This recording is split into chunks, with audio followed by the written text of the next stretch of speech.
DBC নিউজের সাপ্তাহিক বিশেষ আয়োজন প্রযত্নে বাংলাদেশের আজকের এই বিশেষ দিনটিতে আপনাদের সবাইকে স্বাগত জানাচ্ছি। আমি তাসনুভা তন্নি। দর্শক দেখেই বুঝতে পারছেন আজকে আমাদের আয়োজনটা খানিকটা ভিন্ন, কারণ আজকে আমরা একটি বিশেষ আয়োজন রেখেছি আপনাদের জন্য, এবং এই আয়োজনে আমাদের সাথে একজন বিশেষ অতিথি যুক্ত আছেন। আমাদের সাথে আছেন বিশিষ্ট চিন্তক, কবি এবং গবেষক জনাব ফরহাদ মজহার। আপনাকে স্বাগত জানাচ্ছি আজকে প্রযত্নে বাংলাদেশে। কেমন আছেন? আজকে ভালো। ফরহাদ মজহার, আপনাকে নিয়ে আসলে আলাদা করে পরিচয় করিয়ে দেবার তো কিছু নেই, নিঃসন্দেহে পুরো বাংলাদেশ আপনাকে চেনে। আমি একটু 2024-এ ফেরত যেতে চাই। সেই সময়ের দিনগুলো, বিশেষ করে জুলাই, অগাস্ট, এই সময়গুলোতে আপনি একেবারে সম্মুখ সারির যোদ্ধা হয়ে থেকেছেন, এবং আসলে শুধু 2024 নয়, সেই স্বাধীনতার সময় থেকেই আপনি আসলে সবসময় বাংলাদেশ নিয়ে, গণতন্ত্র নিয়ে কথা বলেছেন। সেটি আপনার লেখনীতেও ফুটে উঠেছে, সেগুলো নিয়ে আপনি বইও লিখেছেন অনেক।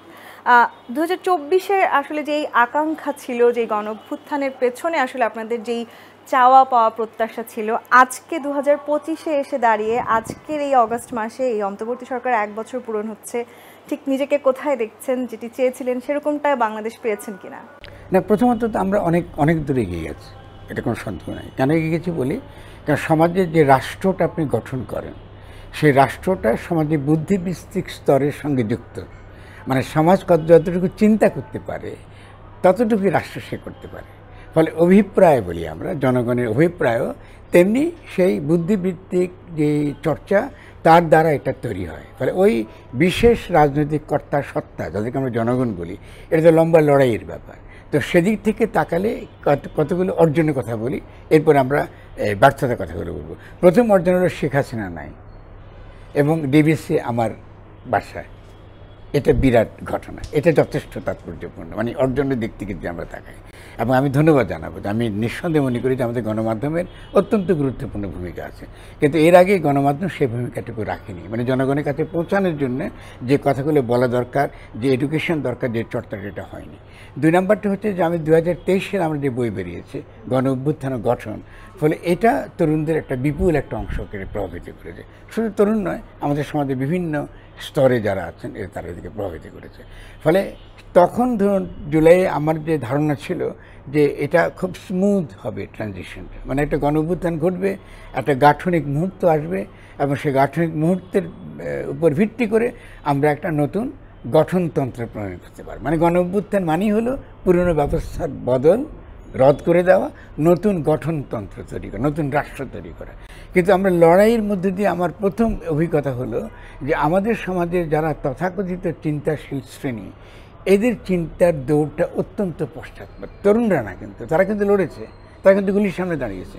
সেখানে গিয়ে আমরা দেখলাম যে আমরা কিছুতেই আমরা এই গণসার্বভৌমত্ব কথাটা বোঝাতে পারছি না। মানে গণতন্ত্র মানেই হলো জনগণের ক্ষমতা, এই যে সহজ কথাটা, এটা আমরা বোঝাতে পারছি না। তো জনগণের ক্ষমতাটা কী করে আপনি আবার এটাকে বাস্তবায়িত করেন? নতুন গঠনতান্ত্রিক প্রক্রিয়া শুরু করা। এখানে কী কী শব্দ ব্যবহার করছি আমি? একটা হলো গাঠনিক মুহূর্ত, কনস্টিটিউটিং মুভমেন্ট। এরপরে আসে আপনার কনস্টিটিউটিং প্রসেস, মানে আপনি যে গঠনটা করবেন তখন কীভাবে হয়? গণ অভ্যুত্থানের পরপরই যারা এই গণ অভ্যুত্থানটা করেছেন তাদের প্রথম দরকার ছিল এই কথাটা বলা যে আজ আমরা বাংলাদেশের জনগণ একটা ফ্যাসিবাদী শাসন, একটা ফ্যাসিস্ট রাষ্ট্র, পুরনো আইন, কলোনিয়াল আইন, এটাকে আমরা উৎখাত করেছি। এখন আমরা জনগণের ক্ষমতা কায়েম করব, এবং জনগণের ক্ষমতাকে আমরা যদি প্রাতিষ্ঠানিক রূপ দিতে চাই তাহলে আমরা একটা গঠনতান্ত্রিক প্রক্রিয়ায় প্রবেশ করব। এই হতো ঘোষণা। যদি আপনি 5 তারিখ থেকে 8 তারিখে ঘোষণা দিতেন, আমরা নতুন গঠনতান্ত্রিক প্রক্রিয়া ঢুকতে পারলাম। কিন্তু ঘটনাটা ঘটেনি, কিন্তু আমাদের সকলে কিন্তু তার জন্য দায়ী। কোনো ছাত্রদের উপর একা দায়ী করলে চলবে না। আমরা ছাত্রদেরকে বুঝলাম না না না, এটা করা যাবে না, সংবিধান লাগবে, আইন লাগবে, আইন ছাড়া কী করে চলবে? তখন ওদেরকে ধরে নিয়ে এসে আপনি একটা সেনা সমর্থিত উপদেষ্টা সরকার বানিয়েছেন। কার সংবিধান রাখার জন্য? শেখ হাসিনার সংবিধানকে টিকিয়ে রাখার জন্য। ফ্যাসিস্ট সংবিধানটা আপনি টিকিয়ে রাখলেন। টিকিয়ে রেখে এখন এই যে জুলাই ঘোষণার নামে আপনি যে ঘোষণাটা দিলেন, এটা হলো এস আলমের ঘোষণা। এস আলম বুঝেন? এটা হলো সমাজের লুটেরা মাফিয়া শ্রেণী, এটা হলো ওদের ঘোষণা। মানে আগের রাষ্ট্র, যে রাষ্ট্র দিয়ে আমরা লুটপাট করতাম, সারা গরিব মানুষকে লুটপাট করতাম এবং একই সঙ্গে গণমাধ্যমগুলোকে টাকা দিয়ে তাদের কথা বলতাম, ওই রাষ্ট্রটা কিন্তু টিকে রইল। 2024 সালের 8ই অগাস্ট যখন এই সরকার গঠন হলো, এরপর থেকে আসলে 2025 পর্যন্ত, অগাস্ট মাস পর্যন্ত দুটো শব্দ অনেক বেশিবার ব্যবহৃত হয়েছে, একটি ঘোষণাপত্র এবং একটি সনদ, এবং দুটোই জুলাইকে ঘিরে। এই দুটো জিনিসকে আপনি কিভাবে দেখেন? প্রথমত আমাদের খেয়াল করতে হবে, ঘোষণাপত্র শব্দটা আক্ষরিক, এটা ডিকশনারি শব্দ না, এটা তো একটা আইনি শব্দ। ঘোষণাপত্রকে ইংরেজিতে বলে প্রোক্লামেশন। তো আইনের দিক থেকে ঘোষণাপত্র মানে জনগণের অভিপ্রায় যেটা ব্যক্ত করে, একটা গণ অভ্যুত্থানের মধ্য দিয়ে জনগণ যেটা চায়, যেটা চেয়েছে, পুরনো ব্যবস্থাকে আমি বাতিল করেছি, উৎখাত করেছি, এখন আমি নতুন ব্যবস্থা আমি কায়েম করব, এটাকে বলে ঘোষণাপত্র। আপনি জাস্ট একটা কিছু লিখলে এটাকে ঘোষণাপত্র বলে না। ঘোষণাপত্রে প্রথম তাকে বলতে হবে যে আমরা নতুন গঠনতন্ত্র প্রণয়ন করছি, পুরনো গঠনতন্ত্র আমরা গণ অভ্যুত্থানের দ্বারা বাতিল করে দিয়েছি। তাহলে এই যে ঘোষণাপত্র ডক্টর ইউনূস দিলেন, এটা হলো জনগণের সঙ্গে প্রতারণা, এটা হলো একটা প্রহসন, এটা হলো একটা চরম বিশ্বাসঘাতকতা। বর্তমান সরকারের একটি সমালোচনা আমরা এখন শুনে থাকি, সেটা হচ্ছে সরকারের ভেতর আরেকটি সরকার লুকিয়ে আছে। আপনিও কি তাই মনে করেন? যদি লুকিয়ে থাকে, তারা আসলে কারা? আমি তো এটা আছে কি নাই জানি না, কিন্তু আসিফ নজরুল বলছেন এটা আছে, কিন্তু তাত্ত্বিকভাবে কোথাও থাকতে পারে না। তার মানে এই যে আমি যে কথাটা বললাম যে জনগণের সঙ্গে প্রতারণা করা হয়েছে, জনগণের সঙ্গে বিশ্বাসঘাতকতা করা হয়েছে, এটার উত্তর আসিফ নজরুলকে দিতে হবে। ওই যে সরকারের ভেতরে যে সরকার, তার কি প্রধান তিনি তো আইনের লোক। তাহলে আইনের লোককে এই কথা নিয়ে কী করে বলেন? সরকার মাত্রই তো সরকার, অন্তর্বর্তীকালীন সরকার যদি আপনি দাবি করেন, তাহলে তো এটা প্রথমে গঠন করা উচিত ছিল। তাহলে উনি কেন বাংলাদেশের সংবিধানের অধীনে আপনি এরকম একটা সরকার গঠন করলো, যেটা উপদেষ্টা সরকার? আমরা কি গণ অভ্যুত্থান নির্বাচনের জন্য আমরা এতগুলো লোক মারা গেছে, এতগুলো লোক যে শহীদ হলো, এতগুলো লোক যে আপনার পঙ্গু হয়ে আছে, আমরা কিছুই সংস্কার করতে পারিনি। এটার জন্যই আমরা এই এতগুলো লোক মরে গেল, এর জন্য গুলি খেলে এতগুলো লোক। তাহলে এটার তো জবাবদিহি তো আসিফ নজরুলকে করতে হবে। গণ অভ্যুত্থান কি সংবিধান দ্বারা হয়েছে নাকি সংবিধান লঙ্ঘন করে? আমি একটু জানতে চাই, আপনি আসলে যে সময়টার কথা বলছেন, বিশেষ করে 5 থেকে 8ই অগাস্ট, বাংলাদেশের জন্য তো আসলে খুবই কঠিন একটা সময় গেছে। এই যে আপনি বলছিলেন আলোচনা করে আসলে নতুন কিছু ভাববার সময় ছিল। জনগণের দিক থেকে কঠিন। আপনি জনগণকে যখন আপনি প্রতারণা করেন শব্দ দিয়ে, এবং একটা ইতিমধ্যে একটা এই পুরনো ফ্যাসিস্ট সংবিধানটা ঢুকিয়ে দিলেন তার মধ্যে, তাহলে এটা তো জনগণ তো করেন। সেই সময় কি এই আলোচনাটা হয়েছিল? অবশ্যই হয়েছে। প্রথম আমি বলেছি, আমি তো প্রথম থেকেই বলেছি যে আপনাকে প্রথম গণঅভ্যুত্থান হয়ে গিয়েছে, এখন অবশ্যই ডক্টর ইউনূসকে হয় শহীদ মিনার অথবা রাজু ভাস্কর্যের সামনে জনগণের সামনে শপথ নিতে হবে, পুরনো সংবিধান শেষ হয়ে গিয়েছে, আমরা এসেছি জনগণের পক্ষে নতুন গঠনতন্ত্র দেবার জন্য। যদি এটি হতো, আপনি কি মনে করছেন বাংলাদেশের সবাই কিংবা যে পুরনো রাজনৈতিক দলগুলো আছে আপনি তো আবার ফ্যাসিদের পক্ষে কথা বলছেন? পুরনো রাজনৈতিক দল মানে কি? আমি তো জনগণ তো অভ্যুত্থান করেছে, রাজনৈতিক দলকে অভ্যুত্থান করেছে, তো পুরনো রাজনৈতিক দলটা আসবে কেন? রাজনৈতিক দলগুলো তো দাবি করছে তারা সেটা তারা যা খুশি দাবি করতে পারে, তাদের নেতৃত্বে তো গণঅভ্যুত্থান হয় না। তাহলে যারা গণঅভ্যুত্থান পৃথিবীর সব দেশে, ফরাসি বিপ্লব বলুন, ইরানি বিপ্লব বলুন, সব দেশে কিন্তু অভ্যুত্থানটা করে জনগণ, যেহেতু প্রচলিত রাজনৈতিক দলকে তারা আর আস্থায় রাখে না। প্রচলিত রাজনৈতিক দলকে তাদেরকে যেটা তারা চেয়েছে, তাদের যে অভিপ্রায়, এটাকে তারা বাস্তবায়িত করতে পারেনি, ফলে তারা উৎখাত হয়ে গেছে। যখন উৎখাত হয়ে গেছে, প্রত্যেকটা রাজনৈতিক দল অবৈধ, ফলে আপনি তারা বৈধতা পাবে নতুন গঠনতন্ত্র প্রণয়নের পরে। জনগণ যখন করবে, সেই গঠনতন্ত্রের অধীনে নতুনভাবে তাদেরকে নিবন্ধনের জন্য দাবি করতে হবে। যেই জনগণের কথা আপনি বলছেন এই অভ্যুত্থানে, সেখানে আসলে ছাত্রদের সবচেয়ে বড় একটা অবদান ছিল, তারা সামনের সারিতে ছিলেন, আমরা দেখেছি। নিশ্চয়ই সেই তরুণদের আসলে বৈষম্য বিরোধী ছাত্র আন্দোলন বলে আমরা এখানে একটু শুধরাই দিই আপনাকে। জি, সেটা হচ্ছে প্রথম আলো নিউজটা দেখেছেন, যারা শহীদ হয়েছে তাদের মধ্যে অধিকাংশ ছিল গরিব মানুষ। তা আপনি ছাত্রদের কথা কেন বলছেন বারবার? এটা বলাও তো এক ধরনের একটা ছাত্রদের জনতা যারা সাধারণ জনগণ আছে, তাহলে আমরা তো ছাত্রের কথাটা বলি, তো ওদেরকে আমরা করাপ্ট করেছি। যারা বারবার ছাত্রের কথা বলেছে তারাই কিন্তু আজকে এই নতুন যে ছাত্রনেতা, এই জায়গাটাতেই আমি একটু আসতে চাইছিলাম। আমার কথা শেষ হয়নি, আরেকটা কথা। আর যাদেরকে বাদ দিচ্ছেন, এটা কিন্তু খুব অদ্ভুত ব্যাপার, বাদ দিচ্ছেন কিন্তু সৈনিকদের। যেদিন সৈনিকেরা নিজেরা সিদ্ধান্ত নিল আমরা জনগণের বুকে গুলি চালাবো না, আমাদেরকে হুকুম দিল, তার মানে সৈনিকরা ছিল গণ অভ্যুত্থান একটা প্রধান শক্তি।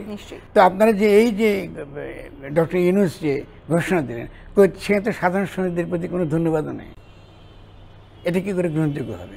আপনাদের সেনার প্রতিষ্ঠান তো লাগবে, সৈনিকরা তাহলে ভূমিকা রাখে, তারা তো দেশের নাগরিক নাকি দেশের বাইরের লোক তারা, তাহলে আপনি তাদেরকে তো কোনো স্বীকৃতি দিচ্ছেন না। ছাত্র তরুণ বলতে বলতে আমরা কী করেছি, আমরা আসলে একটা আবার লুটেরা মাফিয়া শ্রেণীর সঙ্গে যুক্ত হওয়ার জন্য কিছু তরুণদেরকে আমরা উৎসাহিত করেছি। এখন ওরা ওদের কাছ থেকে টাকা নিয়ে ওদের সাহায্যে ওরা রাজনৈতিক দল করছে, ওদের সাহায্যে ওরা নির্বাচন করবে। নির্বাচন করতে হলে 2 থেকে 5 কোটি টাকা লাগে, কোথায় পাবে একটা ছাত্র? আর ওর তো এখন বিশ্ববিদ্যালয়ে ফিরে যাওয়ার কথা, তাকে বা আপনি তথাকথিত ম্যাট্রিকুলাস ডিজাইনার বলে ঘোষণা দিয়ে আপনি উপদেষ্টা কেন বানালেন? এই যে আপনি জনগণের কথা বলছেন, তরুণদের কথা বলছেন, ছাত্রদের কথা বলছেন, মানে আপামর সবাইকে আমরা দেখেছি এক হয়ে গেছিল সেই সময়টাতে, সবাই একসাথে রাস্তায় নেমেছে। সেই জায়গাটিতে আসলে তরুণরা কিংবা বৈষম্য বিরোধী ছাত্র আন্দোলনের ব্যানারে যারা কাজ করেছেন তারা প্রতিনিধিত্ব করেছেন, সেটিও আসলে আমাদের অস্বীকার করার সুযোগ হয়তো নেই। কিন্তু সেখান থেকে আমরা দেখতে পেলাম নতুন আরেকটি পার্টি গঠিত হয়েছে, জাতীয় নাগরিক পার্টি। তাদের অবস্থান আসলে এখন কেমন দেখছেন? তাদেরকে নিয়ে অনেক আলোচনা সমালোচনা, আপনি যে অভিযোগ করছিলেন চাঁদাবাজির অভিযোগ, কিংবা পুরনো রাজনৈতিক দলগুলো আসলে ঠিক যে সিস্টেমে ঘুরপাক খাচ্ছিল, তারাও কি সেই সিস্টেমে ঢুকে গেছে? আমি তরুণদের মোটো দোষারোপ করব না। প্রথমত আমি বলবো যে আপনি যে দাবিটা করছেন এটা আমি মেনে নেব, কিন্তু তরুণদেরকে নষ্ট করার পেছনে প্রধানত দায়ী ডক্টর ইউনূস, কারণ তার উচিত ছিল না এই মাস্টার মাইন্ড শব্দটা চালু করা। তিনি তো বলেছেন এই তরুণরাই তার নিয়োগকর্তা। আপনি তো খুব ভালো বলেছেন আপনি, তো তরুণরা তার নিয়োগ করেছে না, এই যে জনগণ তাকে নিয়োগ করেছে। তাহলে এই যে তার কনসেপচুয়াল পলিটিক্স সম্পর্কে তার যে এই দুর্বলতা, তার চিন্তার এই মারাত্মক দুর্বলতাটা বাংলাদেশকে একটা ভয়ানক পরিণতির দিকে ঠেলে দিয়েছে। দরকার তো ছিল না, অভ্যুত্থান হয়েছে, আপনি জনগণের সঙ্গে কথা বলবেন। আপনি কি করলেন? আপনি এই যে একবার করলেন মাস্টার মাইন্ড, এরপর আপনি বলেন ছাত্ররা তাকে নিয়োগ দিয়েছে। ছাত্র তাকে নিয়োগ দেয় নাকি রাষ্ট্রে? তাহলে এই যে আপনার মুখ থেকে আপনি কোনো এমন এক বক্তব্য দিলেন যে বক্তব্য খুবই খারাপ অর্থ হয়। কিন্তু দেখুন, আজকে আমি 1 বছর অপেক্ষা করেছি সমালোচনা করতে, 1 বছর অপেক্ষা করেছি। তিনি কোনো তার রাজনৈতিক দলের বাইরে বাংলাদেশের কোনো, যাদেরকে আমরা বলি সমাজ, বুদ্ধিবৃত্তিক সমাজের সঙ্গে কথা বলেছেন? কাউকে ডেকে বলেছেন? সমাজ তো শুধুমাত্র জনগণ দ্বারা চলে না, জনগণের পক্ষে দ্বারা কথা বলে। আমার চিন্তার বিপক্ষে তো লোক থাকতে পারে, তো তাদেরকে নিয়ে তো তার কথা বলা উচিত ছিল। তিনি কোনো মিটিং করেছেন? তাদেরকে ডেকে বলেছেন আচ্ছা রাজনৈতিক দলের সঙ্গে কথা বলছি, আপনাদের মতটা কী? তাহলে তো রাজনৈতিক দলের এই কথাটা তো আমার ওখানেই বলতে পারতাম, তাকেই বলতে পারতাম যে রাজনৈতিক দল বাংলাদেশের জনগণকে রিপ্রেজেন্ট করে না, এটা তো বলতে পারতাম তাকে। তারপর তিনি শুনবেন না শুনবেন সে পরের কথা হচ্ছে, কিন্তু এখন আমাকে তাকে সমালোচনা করতে হচ্ছে যেহেতু তিনি সম্পূর্ণ ব্যর্থ এবং তিনি যে ঘোষণা দেওয়ার পরে আমি তার বিরুদ্ধে এই কড়া সমালোচনা করছি। আমি মনে করি যে পুরো বাংলাদেশের ঘটনার জন্য ডক্টর ইউনূস সিঙ্গুলারলি দায়ী। এই যে আপনি বলছিলেন আপনি পুরো 1 বছর অপেক্ষা করেছেন, এই 1 বছরে আসলে আমরা অনেকেই বলতে শুনেছি যে কিছু রাজনৈতিক দল তারা নির্বাচনের জন্য মুখিয়ে আছে, কিছু রাজনৈতিক দল চাইছে সংস্কার শেষ করে নির্বাচন হোক। এই 1 বছরের সংস্কার শব্দটিও হয়তো আমরা সবচাইতে বেশিবার শুনেছি। সেই সংস্কার বা কিংবা যেই নতুন বাংলাদেশের স্বপ্ন আপনি দেখছিলেন, যে নতুন বাংলাদেশের কথা আপনি শুরুতেই বলছিলেন, সেই বাংলাদেশের পথে আসলে আমরা কতখানি হেঁটে যেতে পেরেছি? না, আমরা তো আপনি যদি শোনো, 8 তারিখে যেটা ঘটেছে এটাকে আইনের ভাষায় বলে সাংবিধানিক প্রতিবিপ্লব। এটা একটা কাউন্টার রেভলিউশন হয়েছে জনগণের বিরুদ্ধে, মানে জনগণ একটা গণ-অভ্যুত্থান করেছে এবং সেই গণ-অভ্যুত্থানের বিরুদ্ধে যারা লুটেরা মাফিয়া শ্রেণী, এরা কী করেছে, এটা কনস্টিটিউশনালি এই সংবিধান দেখিয়ে তারা করলো কি জনগণের অধিকারটা তারা হরণ করে ফেললো। তাহলে কি সামনে যে নির্বাচনের ঘোষণা আমরা পেয়েছি ইতিমধ্যে, প্রধান উপদেষ্টা যেটি বলেছেন, সেই ফেব্রুয়ারিতে যদি নির্বাচন হয় আবার সেই লুটেরা শ্রেণী আসতে যাচ্ছে নির্বাচিত? কে আসবে? আপনার কাছে 2 কোটি টাকা আছে? আমি ঠিক এই নির্বাচনের জায়গাটাতে আসবো। আপনার কাছে 2 কোটি টাকা আছে, আপনি নির্বাচন করতে পারবেন? আপনার কাছে 5 কোটি টাকা আছে, আপনি নির্বাচন করতে পারবেন? ওই টাকা কোথা থেকে আসবে যারা নির্বাচন করবে? এই জায়গাটাতেই আমি আসতে চাই। একটি বিরতির সময় হয়েছে, আমরা একটা বিরতি নিয়ে ফিরছি। দর্শক, প্রযত্নে বাংলাদেশে একটি বিরতি নিয়ে ফিরছি, সাথেই থাকুন। বিরতির পর আবারও ফিরে এলাম প্রযত্নে বাংলাদেশের আজকের এই বিশেষ আয়োজনে। আমাদের মুখোমুখি হয়েছেন জনাব ফরহাদ মজহার। আমরা নির্বাচনের জায়গাটাতে ছিলাম। 2024 পরবর্তী সময় থেকে আসলে আমরা নির্বাচনের কথা অনেকবার শুনেছি এবং নিশ্চয়ই আপনিও অবগত আছেন যে প্রধান উপদেষ্টা ইতিমধ্যে কিন্তু নির্বাচনের এক ধরনের ঘোষণাও দিয়েছেন। সেটি নিয়ে একটু জানতে চাই। আপনি বলছিলেন যে আসলে আমরা সেই রকম অর্থে যে পরিবর্তন আমরা দেখতে চেয়েছি সেই পরিবর্তন আমরা দেখিনি। তার মানে নির্বাচন যদি ফেব্রুয়ারিতে হয়, আবারও সেই লুটেরা শ্রেণী নির্বাচন করে দেশের রাজত্বে আসতে যাচ্ছে, নাকি আসলে রাজনৈতিক দলগুলোর মধ্যে কোনো পরিবর্তন দেখেছেন এই 1 বছরে? না, আমি কোনো পরিবর্তন দেখিনি। রাজনৈতিক দলের মধ্যে নিঃসন্দেহে তফাৎ আছে, মানে কিছু কিছু রাজনৈতিক দল এখনও কিছুটা মতাদর্শিক একটা অবস্থান আছে। যেমন ধরুন আজকে জামাতে ইসলামের অবস্থানটা হচ্ছে যে তারা দুর্নীতির বিরুদ্ধে তাদের একটা স্ট্রং পজিশন আছে, এটা ইতিবাচক। তারা যে এখানে যে করাপশনকে তারা একটা প্রধান তাদের লক্ষ্য করেছিল। আমাদের জনগণ তো একই সঙ্গে চায় যে টাকা লুট করে নিয়ে যাওয়া হয়েছে সে টাকা ফেরত নিয়ে আসা হোক। তাহলে এই যে অ্যাসেট পুনরুদ্ধার করা, আমাদের যে সম্পদ লুণ্ঠিত হয়েছে তাকে ফেরত নিয়ে আসার জন্য তো আপনার একটা স্ট্রাকচার থাকা দরকার ছিল, কিন্তু ঘোষণার মধ্যে তার কোনো উল্লেখ নেই। আপনি তার মানে যারা লুট করে নিয়ে গেছে তারা লুট করে নিয়ে চলে গেছে, এটা আপনি ফেরত আনতে পারছেন না। এই জন্য আমি বলেছি যে তার ঘোষণাটা শেষ পর্যন্ত ওই যে সালাম এবং লুটেরাদের ঘোষণায় হয়েছে। নির্বাচন যদি করেন তাহলে কি হবে? 2 কোটি থেকে 5 কোটি টাকা ছাড়া যদি কারো না থাকে সে কি নির্বাচন করতে পারবে? তারা যদি না পারে তাহলে লুটেরাদের তো নির্বাচন হবে, আপনি কার নির্বাচন হবে এটা তো বলতে হবে না, 1 নাম্বার। 2 নাম্বারটা হলো যখন জনগণ রক্ত দিয়ে যাদেরকে ক্ষমতায় বসিয়েছে তারা তো নির্বাচিত, তারা তো অনির্বাচিত কেউ না। কিন্তু এই লুটেরা শ্রেণী প্রথম থেকে প্রচার করতেছিল যে এরা অনির্বাচিত। ফলে হতে পারে ডক্টর ইউনূস এই জন্য ভয় পেয়ে গেছেন, কিন্তু কারণ তিনি জনগণকে বিশ্বাস করেন না, কারণ জনগণকে তাকে ক্ষমতায় বসিয়েছে। যারা রাস্তায় শহীদ হয়েছে, যারা রক্ত দিয়েছে, পঙ্গু হয়ে আছে, তাদেরকে তো তিনি ক্ষমতায় বসিয়েছে। তাহলে তিনি বলেন, প্রথমে বলেন যে তাকে তরুণরা চাকরি দিয়েছে, তরুণরা তাকে চাকরি দেয় না, তিনি গণ অভ্যুত্থানের একটা প্রতিনিধি হিসেবে তিনি এসেছেন। কিন্তু তিনি নিজেকে গণ অভ্যুত্থানের প্রতিনিধি আকারে, জনগণের প্রতিনিধি আকারে তিনি ভাবেননি, যে কারণে নির্বাচন শব্দটারও তাৎপর্য তিনি ধরতে পারেন। আবার এই সামনের নির্বাচনকে ঘিরে অনেকেই বলার চেষ্টা করছেন যে এটি হয়তো এই সরকারের জন্য একটি সেফ এক্সিট হতে যাচ্ছে, যত দ্রুত সম্ভব। সেফ এক্সিট হবে না, আমি সেই প্রশ্নে পরে আসছি। প্রথম কথা হচ্ছে যে এই ডক্টর ইউনূস তো নির্বাচিত, আমরা কেন বলছি তিনি অনির্বাচিত? এটা বারবার বলেছি, কারণ রক্ত আপনি ভোট দিয়ে নির্বাচন করা, রক্ত দিয়ে নির্বাচন করা তো একই, এটা আরও সর্বোচ্চ অর্থে এটা নির্বাচিত। তাহলে একে কেন অনির্বাচিত করছেন? একে তো আপনি, তার কাছে আমাদের দাবিটা হচ্ছে জনগণ যেটা চাইছে আপনি সেটা করুন। আপনাকে তো নির্বাচন নিয়ে তো জনগণ আপনাকে কোনো চাপ দেয়নি। তাহলে তিনি যেহেতু এই ঘোষণা দিয়ে ফেলেছেন নির্বাচনের পক্ষে, এই জন্য বলছি তার ঘোষণাটা এই লুটেরা মাফিয়া শ্রেণীর ঘোষণাপত্র। আর তা এইগুলো আমার যুক্তির প্রশ্ন। তিনি যুক্তি দিতে পারেন যে এটার মধ্যে ভিন্ন কিছু থাকলে তিনি নির্বাচন কেন দেবেন, কে বলেছে তাকে নির্বাচন দিতে? আর তিনি কেনই বা এই লুটেরা মাফিয়া শ্রেণীর প্রতিনিধিদের সঙ্গে তিনি বসতে গেলেন? ওখানে কিসের ঐক্যমত তিনি খুঁজতে যাবেন? ঐক্যমত তো জনগণ দিয়েছে তাকে, রক্ত দিয়ে তো তাদের ঐক্যটা আমরা দেখেছি না? গণ অভ্যুত্থানে কী ছিল, এখানে কি ঐক্য ছিল না? প্রধান উপদেষ্টা তো এটিও বলেছেন তিনি ইতিহাসের সর্বশ্রেষ্ঠ নির্বাচন এবারে আমাদেরকে উপহার দিতে চান এবং দেশের ইতিহাসে স্মরণীয় হয়ে থাকবে এই নির্বাচন। Very good. আমি তাহলে ফর রেকর্ড বলতে চাচ্ছি, এই নির্বাচন যে করবেন, প্রথমত আপনি একটা অবৈধ সরকার, তাহলে এই সরকারের প্রথম কাজ হবে নিজেকে বৈধ করা। বৈধ করতে হলে যদি তিনি শেখ হাসিনার সংবিধান তিনি মানেন, তাহলে শেখ হাসিনার সংবিধানের অধীনেই তাকে বৈধতা প্রমাণ করতে হবে। তাহলে বৈধতা প্রমাণ করতে হলে তিনি যে নির্বাচন দিচ্ছেন এটা শেখ হাসিনার সংবিধানের অধীনে নির্বাচন। কথাটা খেয়াল করেন, সেই সংবিধানের অধীনে যদি তিনি বৈধ হতে চান তাকে 2/3 আসন পেতে হবে। তো এটা কি, এই নির্বাচনকে তিনি ডিজিআই ফাঁকি দিয়ে করাবেন? আপনি যে এই যে লোকগুলো যাদের নির্বাচিত হবে, তাহলে কিসের সর্বশ্রেষ্ঠ তিনি আমাদেরকে নির্বাচন দিবেন? আমি তো দেখেই বুঝতে পারছি এটা ইম্পসিবল। তাহলে তাকে সেনাবাহিনীর সঙ্গে তাকে অবশ্যই তার একটা কোলাবোরেশন লাগবে, অথবা এজেন্সির সঙ্গে তার কোলাবোরেশন লাগবে। এছাড়া তিনি 2/3 ভোট কী করে পাবেন, কী করে বৈধ করবেন তাকে? তার মানে তিনি কার্যত এই নির্বাচন করে বাংলাদেশকে একটা গৃহযুদ্ধের দিকে ঠেলে দিচ্ছেন। আপনি কি মনে করেন জনগণ এটা মেনে নেবে? আমি মনে করি গ্রামের গ্রামের লোকজন আবারও লুটপাট সহ্য করবে আগামী 50 বছর কি 15 বছর? এই নির্বাচনকে অংশগ্রহণমূলক করবার জন্য অনেক অর্থ কি? আপনি সবচেয়ে বড় অংশগ্রহণ বলতে গণ অভ্যুত্থান ছিল, আর কি অংশগ্রহণমূলক চান? আর জনগণ বলতে কোনো শব্দ নাই। জনগণ অভ্যুত্থান করেছে কারা? যারা ফ্যাসিবাদ বিরোধী, ফ্যাসিস্ট শক্তি বিরোধী, ফ্যাসিস্ট রাষ্ট্র ব্যবস্থা বিরোধী। এর বাইরে তো কোনো জনগণ নাই। এই বাইরে যারা ছিল হলো ফ্যাসিস্ট শক্তি। তা আপনি নির্বাচন তো ওদেরকেই পুনর্বাসিত করার জন্য নির্বাচন দিচ্ছেন। এই 1 বছরে তো শেখ হাসিনাকে ফিরিয়ে নিয়ে আসার জন্য যে তৎপরতা আমরা দেখেছি। আমি শেখ হাসিনার কথা বলছি না, ফ্যাসিস্ট শক্তি বলছি, ফ্যাসিবাদ বলেছি, ফ্যাসিস্ট রাষ্ট্র ব্যবস্থা বলেছি। ফ্যাসিস্ট রাষ্ট্র ব্যবস্থা মানে কি? সংবিধান, আমলাতন্ত্র, পুলিশ, সামরিক বাহিনী সবই তো এই পুরনো ফ্যাসিস্ট শক্তির হাতিয়ার। আপনি তো সবই তো রেখে দিয়েছেন, আপনি কি নির্বাচন দেবেন আমাকে? শুনুন, জনগণের সঙ্গে এসব প্রহসন করা ঠিক নয়। আমরা যদি মনে করি যে বাংলাদেশে নির্বাচন আমরা দিতে বাধ্য হচ্ছে যেহেতু আমাকে চাপ দিচ্ছে, এটা আমি মেনে নেব, কারণ এই শক্তি অনেক শক্তিশালী, এটা ভিন্ন তর্কের বিষয়। সেই শক্তিকে মোকাবেলা করবে জনগণ।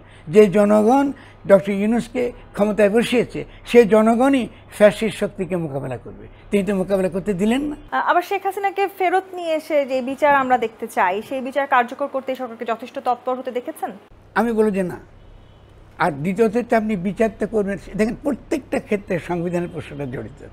এই যে বিচার হচ্ছে, এটা কার আদালতে হচ্ছে? আদালতটা কার? শেখ হাসিনার আমলে নিজেরই করা। তাহলে শেখ হাসিনার আইনের অধীনে, শেখ হাসিনার উকিল প্রতিষ্ঠান সমস্ত কিছুর অধীনে আপনি তাকে বিচার করবেন? এটা কি পসিবল? আমি সে আমলেও সেই আদালতে যাদেরকে বিচার করা হচ্ছিল, এটাও আন্তর্জাতিক যেই যারা আইনবিদ, হ্যাঁ, তারা তো এটাকেও স্ট্যান্ডার্ড বলেননি, যাদেরকে ফাঁসি দেওয়া হয়েছে।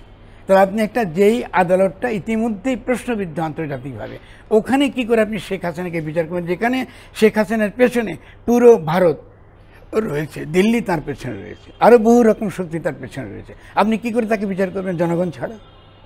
আর তো সম্ভব না। তো আপনি তো সংবিধান তো ফেলে দিতেই হবে। বাট ডক্টর ইউনূসের সামনে কোনো পথই খোলা নাই। তাকে একমাত্র পথ হতেছে সংবিধান ফেলে দেওয়া এবং নিজেকে অন্তর্বর্তীকালীন সরকার ঘোষণা করা, পূর্ণ ক্ষমতা সম্পন্ন। যখন তিনি সংবিধান ফেলে দেবেন, তৎক্ষণাৎ তিনি বৈধ হয়ে যাবেন।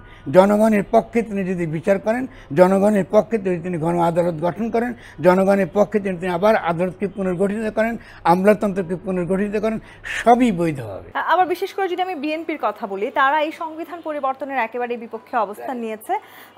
তাদেরও তো আসলে এই গণঅভ্যুত্থানে এক ধরনের অবদান ছিল, সব রাজনৈতিক দলে বিরোধী মতাদর্শী তাদের অবদান কতখানি ছিল? আপনার সঙ্গে এখানে বিরোধিতা করব।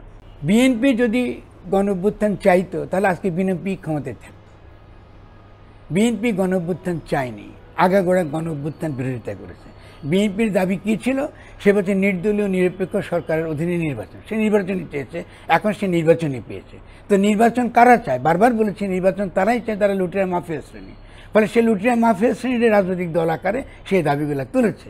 ফলে আপনি বিএনপি তো অংশগ্রহণ করেন নাই, গণঅভ্যুত্থানে নির্দলীয়ভাবে অংশগ্রহণ করেছে। তাদের ছাত্রদল কি অংশগ্রহণ করেছে? হ্যাঁ করেছে, কিন্তু ছাত্রদল নামই করেছে, কেউ কোনো নাম নেই। কেন? কারণ আমরা একটা ঐক্য, জাতীয় ঐক্য রাখতে চেয়েছি।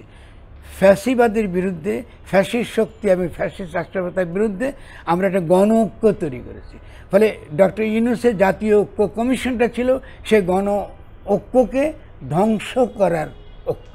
এখন 2025-এ দাঁড়িয়ে আসলে এই জাতীয় ঐক্য কতখানি আপনি দেখতে পাচ্ছেন? আমি তো জাতীয়কে বিশ্বাস করি, আমি তো তথাকথিত জাতীয়কে বিশ্বাস করি, আমি গণ ঐক্যকে বিশ্বাস করি। কারণ গণ ঐক্যটা হতেছে জাতীয় ঐক্যের নামে ফ্যাসিবাদকে পুনঃপ্রতিষ্ঠিত করা হয়, পুনর্বাসিত করা হয়। আমি দেখেছি গণ ঐক্য, যে জনগণ ফ্যাসিবাদের বিরুদ্ধে, ফ্যাসিস্ট শক্তি এবং ফ্যাসিস্ট রাষ্ট্র ব্যবস্থার বিরুদ্ধে, তাদের মধ্যে ঐক্য। সেখানে আপনি বিভিন্ন মতাদর্শের লোক আছে, বিভিন্ন দলের লোক থাকতে পারে, কিন্তু ঐক্য তো ওই জায়গাতে, এটা তো দলীয় ঐক্য নয়। তাহলে কি আপনি কেন দলীয় ঐক্য করতে যাবেন? কারণ রাজনৈতিক দলগুলোর তো সমস্যা। আমাদের রাষ্ট্র এবং রাজনৈতিক দল দুইটাই তো ফ্যাসিস্ট রাষ্ট্র ব্যবস্থার অন্তর্গত, তারা তো একটা থেকে একটা আলাদা না। তাহলে তো এদের বিরুদ্ধেই তো লড়াই করেছি আমরা। তাহলে আপনি এদের বিরুদ্ধে লড়াই করে নির্বাচন দিয়ে এদেরকে আপনি আপনার ক্ষমতায় বসাবেন, এটা কি হতে পারে? ক্ষমতায় যাওয়া নিয়েও তো আসলে অনেক আলোচনা সমালোচনা আছে। এনসিপি বলার চেষ্টা করছে হঠাৎ করেই ডক্টর ইউনূসের সরকার বিএনপির হয়ে কাজ করছে, বিএনপি যা বলছে, যেভাবে বলছে সেভাবেই চলছে। আবার বিএনপি বলার চেষ্টা করছে এনসিপি সরকারেরই এক ধরনের কিংস পার্টি, সরকারের তারা আশীর্বাদ পুষ্ট, সরকার তাদেরকে চালাচ্ছে। এই পাল্টাপাল্টি অভিযোগ থেকে আসলে আমরা এই তর্কগুলো জনগণের দিক থেকে অবান্তর। আমি আজকে আপনি যে বিষয় নিয়ে আলোচনা করছি, এটা আরও অনেক ডিপার লেভেলের তর্ক। তাহলে এনসিপির উদ্দেশ্য ছিল সেই ডিপের লেভেলে রাষ্ট্র কাকে বলে, গণতন্ত্র কাকে বলে, গণসার্বভৌমত্ব কাকে বলে, এটাই জনগণকে শেখানো। কারণ এখন এনসিপি কিন্তু বিএনপির প্রতিযোগী, এনসিপি কিন্তু রাজনৈতিক দল। এনসিপি নিজেকে জনগণের প্রতিনিধি দাবি করতে পারে না। আপনি যখনই রাজনৈতিক দল করলেন, আপনি আর জনগণের প্রতিনিধি নন, আপনি একটা প্রতিযোগী মাত্র। সেই প্রতিযোগী হিসেবে বিএনপি ওর বিরুদ্ধে বলবে, তাকে তার ভোট কমানোর জন্য তার বিরুদ্ধে যতক্ষণ প্রোপাগান্ডা করবে। এটাই তো রাজনৈতিক তথাকথিত লুটেরা মাফিয়া দলের প্রতিযোগিতা। আর এনসিপিতে কোনো ভালো উদাহরণ রাখেনি আমাদের কাছে। কারণ এনসিপি তো সেই একইভাবে যাদের কাছ থেকে চাঁদা, টাকা পয়সা নিচ্ছে, তারা তো একই লুটেরা মাফিয়াদের দল। তো ফলে এনসিপি যতই বলুক, তাদের প্রতি আমাদের দুর্বলতা আছে, তাদের প্রতি আমাদের ভালোবাসা থাকবে, সাপোর্ট থাকবে, তাদের অবদান নিয়ে আমরা কথা বলবো, কিন্তু তারা জনগণের প্রতিনিধি নয়। আর এগুলো আসলে এই বাংলাদেশের এখনকার এই বর্তমান প্রেক্ষাপটে যে নতুন বন্দোবস্তের কথা আমরা বলছি, যে নতুন রাজনীতি আমরা দেখতে চাইছি, সেই যেখানেও একটা প্রশ্নবিদ্ধ করে তুলছে কিনা। আমি উত্তরটি নিব আপনার কাছে, একটি বিরতি নিয়ে ফিরতে চাই। দর্শক, প্রযত্নে বাংলাদেশে আরও একটি বিরতি নিয়ে ফিরছি, আমাদের সাথেই থাকুন। প্রযত্নে বাংলাদেশের আজকের এই বিশেষ আয়োজনে আরও একবার ফিরে এলাম আমরা বিরতির পর। জনাব ফরহাদ মজহার, যে জায়গাটিতে আসলে আমরা ছিলাম, অনেক আলোচনা, অনেক সমালোচনা, অনেক কিছু আসলে আমাদেরকে শুনতে হচ্ছে। জুলাই আসলে যে জায়গাটিতে আমরা সবাই এক হয়েছিলাম, আপাপর সবাই আসলে আমরা মাঠে নেমেছি, রাস্তায় নেমেছি, সেই জুলাইকে এখন মানি মেকিং মেশিন বলা হচ্ছে। সেই জুলাই আসলে যেই ছাত্ররা খুব সামনের সারিতে থেকে নেতৃত্ব দিয়েছেন, কিংবা এখন আসলে যারা এনসিপির খুব গুরুত্বপূর্ণ নেতা, তাদেরকে বাংলাদেশের খুব রাষ্ট্রীয় গুরুত্বপূর্ণ দিনগুলোতে আমরা ব্যক্তিগত ভ্রমণেও যেতে দেখছি। এগুলো আসলে বাংলাদেশের নতুন রাজনৈতিক বন্দোবস্তের দিকে এক ধরনের প্রশ্নবিদ্ধ করার চেষ্টা কিনা? প্রথমত ধরুন, এই যারা সমালোচনা করছেন আমি তাদের সঙ্গে একমত নই। প্রথম কথাটা এটা, এই সমালোচনার উদ্দেশ্য প্রণোদিত, মূল জায়গায় তারা কেউ থাকছেন না।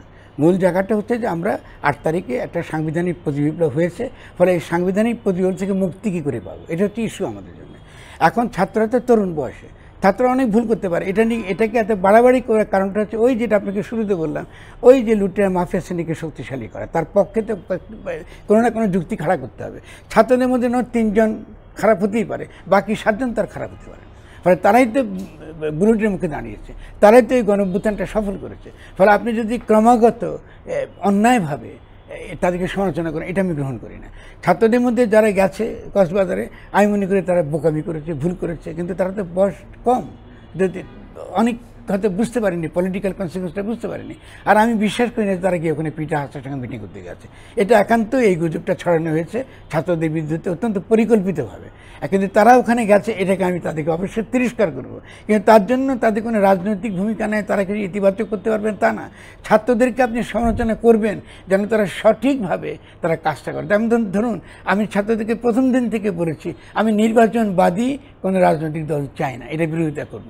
কিন্তু নির্বাচন একটা কৌশল হতে পারে, মানে আমি যেহেতু নতুন দল করছি, ফলে আমি নির্বাচনের মাধ্যমে আমার দলটাকে জনগণের কাছে পরিচিত করাতে চাই। এটা যদি তাদের কৌশল হয়, এটা আমি মেনে নেব। কারণ আপনি তো ইচ্ছা করলে তো এই লুটেরা মাফিয়া শ্রেণীকে কালকে আপনি উৎখাত করতে পারছেন না, করে তো আমরা দেখলাম এত সহজ নয়। বিভিন্ন ক্ষেত্রে সমাজে বিভিন্ন স্তরে, প্রতিষ্ঠানে বিভিন্ন স্তরে তারা আছে লুকিয়ে। ফলে আমাদের একটা লম্বা লড়াই লাগবে। আমি দৃঢ়ভাবে বিশ্বাস করি এই ছাত্র, তরুণ এবং সৈনিকদের মধ্য থেকে অত্যন্ত শক্তিশালী জনগণের পক্ষের একটা শক্তি আগামী দিনে বাংলাদেশে আসবে। এই মুহূর্তের বাংলাদেশে আসলে পাওয়ার প্র্যাকটিসটাও অনেকটা গুরুত্বপূর্ণ।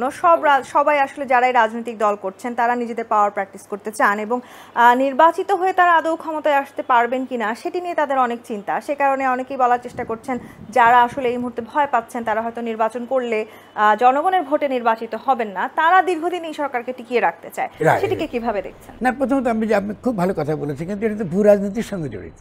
আমি যেটা শুরুতে আপনাকে বলেছি, জাফরি সাহেব বলছেন যে আমরা এত বড় গণঅভ্যুত্থান করে বাংলাদেশে আমরা সেই রেজিম চেঞ্জ দেখেছি। এই রেজিম যেটা এসেছে এটা প্রো আমেরিকান রেজিম, মানে আমেরিকানরাই এই ঘটনাটা ঘটিয়েছে। কার মাধ্যমে ঘটিয়েছে এটা এখন কম বেশি পরিষ্কার, কিন্তু এটা আমি আপনার এখানে আলোচনা করার আমাদের সময় নেই। কিন্তু কথা হচ্ছে যে এটা তো করবেই।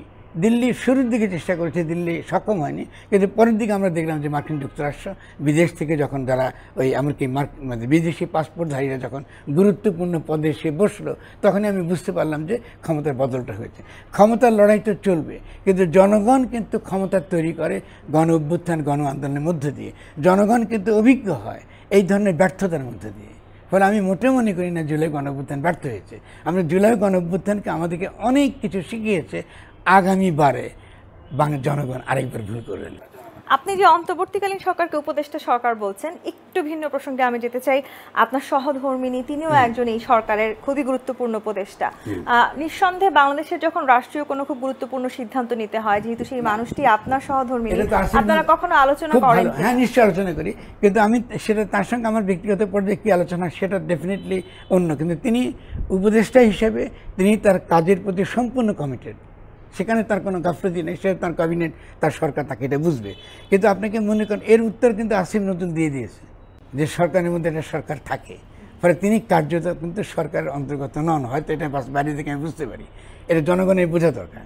তাহলে আমাদের লড়াইটা তো হচ্ছে কীরকম? লড়াইটা হচ্ছে যে যদি আপনি সরকারি গঠন করেন, তাহলে আপনি প্রত্যেকটা সিদ্ধান্ত ক্যাবিনেটে বসে নিতে হবে।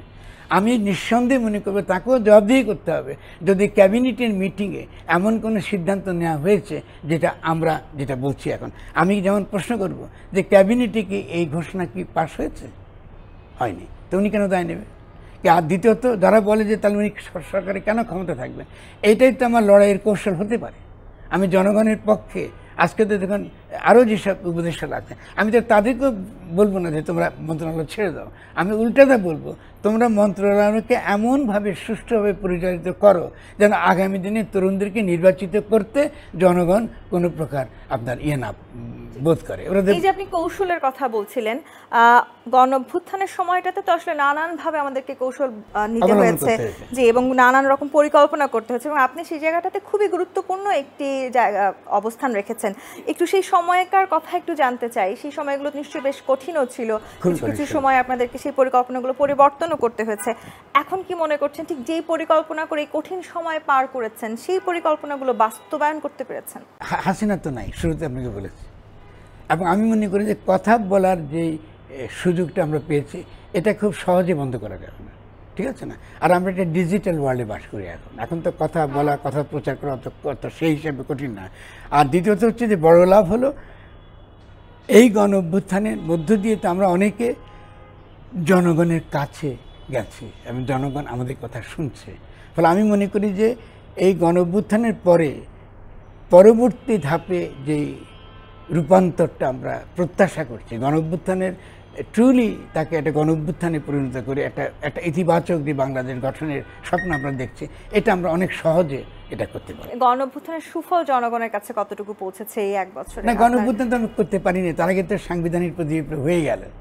আমি বলি যে গণ অভ্যুত্থানের সুফল সবচেয়ে বেশি পেয়েছেন আপনারা, গণমাধ্যম, যেটা আপনি কখনোই করতে পারতেন না, এটা আপনারা করতে পারতেন। বাক স্বাধীনতা ফিরে এসেছে, এটা খুবই ইতিবাচক, আমি এটাকে সাপোর্ট করি। শুধু তাই না, আমি একটা বোধহয় আলোচনাতে বলেছি যে এর আগে শেখ হাসিনার আমলে কোন গণমাধ্যমের কী ভূমিকা ছিল এটা নিয়ে আমি এখন মাথা ব্যথা করতে রাজি না, কারণ আমাকে দরকার হচ্ছে জনগণের কণ্ঠস্বরটা, এটা জনগণের কানে পৌঁছাবার দেবার যতটুকু সুযোগ আছে এটা তারা করবার জন্য প্রাণপণ চেষ্টা করছেন কিনা, এটা হলো আমার পজিশন। ফলে আপনি যে কৌশলের কথা বলছেন এটা হচ্ছে আমার কৌশলের জায়গা। প্রথমত গণ অভ্যুত্থানের মধ্য দিয়ে আমরা একজন ব্যক্তিকে সরাতে পেরেছি, আমরা সত্যিকার অর্থে কোনো গাঠনিক রূপান্তর আমরা করতে পারিনি, রাষ্ট্রের কোনো বদল আমরা ঘটাতে পারিনি।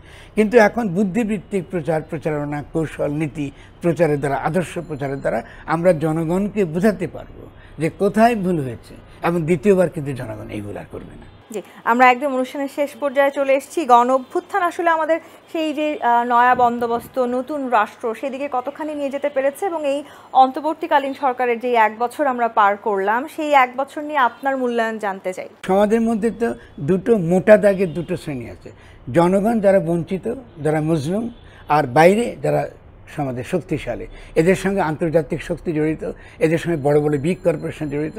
ফলে এখানে একটা দ্বন্দ্ব থাকবেই। ফলে এই দ্বন্দ্বটা আমরা রাজনৈতিক মীমাংসার পথটা হচ্ছে অ্যাকাউন্টেবল সরকার করেন, নিদেন পক্ষে। ধরুন আপনি আমার পুরো কথা মানলেন না, কিন্তু একটা জবাবদিহিতামূলক সরকার আপনাকে লাগবে। ফলে আপনাকে শক্তিশালী দুদক লাগবে, আপনাকে শক্তিশালী মানবাধিকার কমিশন লাগবে, আপনার শক্তিশালী বিভিন্ন রকম ব্যাংকগুলোকে রিফর্ম করতে হবে, আপনাকে ম্যাক্রো ইকোনমিক পলিসি লাগবে খুব ক্লিয়ারলি, আপনাকে জনগণের খাদ্য সার্বভৌমত্ব, বীজ সার্বভৌমত্ব এগুলো নিশ্চিত করবার জন্য অনেকগুলো কাজ লাগবে। সেই কাজগুলো আমাদেরকে করতে হবে। ফলে আমি বলবো যে গণ অভ্যুত্থানের মধ্য দিয়ে আমরা প্রচুর শিখেছি, যেটা আমরা 20, 30, 50 বছর লাগতো শিখতে। দ্বিতীয়ত হচ্ছে জনগণের যে বুদ্ধিবৃত্তিক বিকাশ ঘটেছে, এটা হচ্ছে গুণগত, কারণ তারা কখনো গণসার্বভৌমত্ব শব্দটাই শুনে নেই। গণসার্বভৌমত্বের সঙ্গে যে রাষ্ট্রীয় সার্বভৌমত্বের বিরোধ আছে, রাষ্ট্রীয় সার্বভৌমত্বের কথা বললে আমলাদের সার্বভৌমত্ব বোঝায়, সামরিক বেসামরিক। রাষ্ট্রীয় সার্বভৌমত্বের সিক্রেসি বোঝায়, রাষ্ট্র বলে আমার একটা সিক্রেট আছে, তোমাকে আমি কিছু বলবো না। আর কি আছে, পার্লামেন্টারি সার্বভৌমত্বের কথা বললে পার্লামেন্টে ওই টাকা বলালে যে লোকগুলো যাবে, লুটেরা মাফিয়া শ্রেণীর সার্বভৌমত্ব বোঝায়। ফলে জনগণ বুঝেছে যে রাষ্ট্রীয় সার্বভৌমত্ব গণসার্বভৌমত্বের তুলনায় এটা তাকে নাকচ করতে হবে, তাকে গণসার্বভৌমত্বই চাইতে হবে। আবার তথাকথিত সংসদীয় সার্বভৌমত্বের বিপরীতে তাকে গণসার্বভৌমত্বে চাইতে হবে। এটাই হলো সবচেয়ে বড় অর্জন। এই অর্জন নিয়ে নিশ্চয়ই আমরা নতুন বাংলাদেশের দিকে আরো অনেক দূরে এগিয়ে যেতে চাই, সেই প্রত্যাশা আমরা রাখতেই পারি। সেই আশার আলো নিশ্চয়ই আমাদেরকে পথ দেখাবে। আপনাকে নতুন বাংলাদেশের অনেক শুভেচ্ছা। আজকের এই বিশেষ আয়োজনে আপনি আমাদেরকে সময় দিয়েছেন, ডিবিসিকে সময় দিয়েছেন, অসংখ্য ধন্যবাদ। আপনারা কষ্ট করে এসেছেন, আপনাদের সবাইকে, আপনার ক্রু সবাইকে ধন্যবাদ। ধন্যবাদ। দর্শক, প্রযত্নে বাংলাদেশের এই বিশেষ আয়োজন থেকে আজকের মতো বিদায় নিচ্ছি। ধন্যবাদ এতক্ষণ আমাদের সাথে থাকবার জন্য।